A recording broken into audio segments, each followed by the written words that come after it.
Greetings, friends. It is good to be together with you here in this space today, a day marked by the sacredness of the very bodies of our trans siblings taken by violence this year. We gather in a virtual space today to honor their lives as sacred and lament their deaths as unjust through the act of remembrance. This has been a hard year for so many reasons.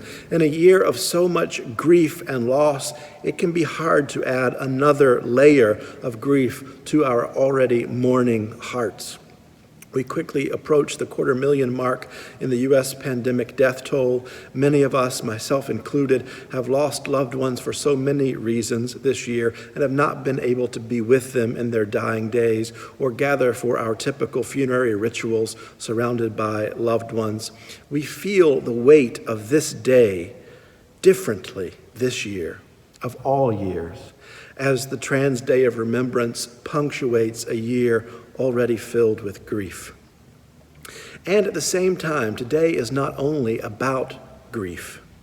While we mourn the deaths of our trans siblings taken from us by acts of violence, we also come together today to remember.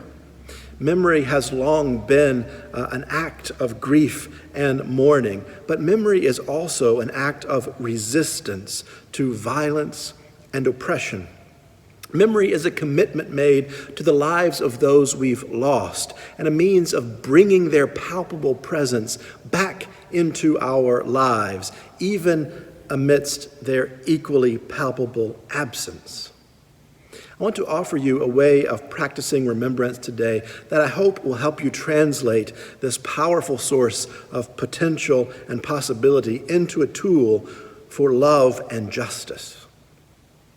I invite you to approach the work of remembering in a hyphenated fashion, as remembering. While our remembrance today is certainly about saying the names of our many trans siblings murdered in acts of hate around the world, it can also become a way of committing ourselves to putting something back together again when the fabric of relationality is rent by an act of violence. Reassembling, reconstructing, reconstituting, putting the dead back together in relationship to the living. Practices of relational remembering, not just reflective memory, can span spatiality and materiality and temporality to begin the work of resisting the power of violence by refusing to let go of those whose lives are vital and sacred, who are members of our lives, of human community, of the fabric of the cosmos.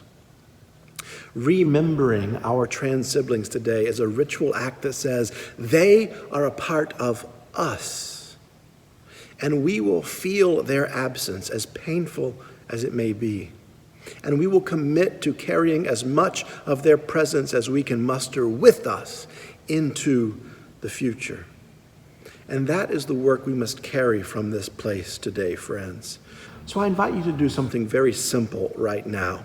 Wherever you are, assuming that you're in a place where you normally sit in front of your computer, I invite you to mark something as a sacred site of memory for our trans siblings. A site that only you will know, a reminder to remember.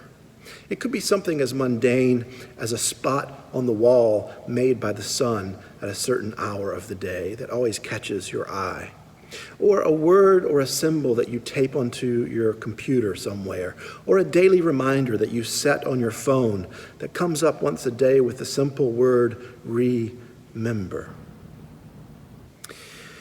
And when you see this small, mundane, daily reminder to remember, let it beckon you into the momentary work of remembering your trans siblings lost to violence. Gathering today to remember our trans siblings who have been killed this year across the world communicates the message that we will not forget their lives. we will not let go of relational connection with them. Because one of the greatest tools of systemic violence and oppression is interfering with practices of memory. We've seen, even in this pandemic, the political expedience of quickly forgetting how monumental our losses have become. Acts of erasure not only work by violently removing sacred bodies from among us, but also through attempts to render their lives forgettable, disposable. And that is why this is not just a gathering to remember and grieve, but a gathering centered on the work of justice, bound up in remembering, putting back together the relational fabric that is torn by violence.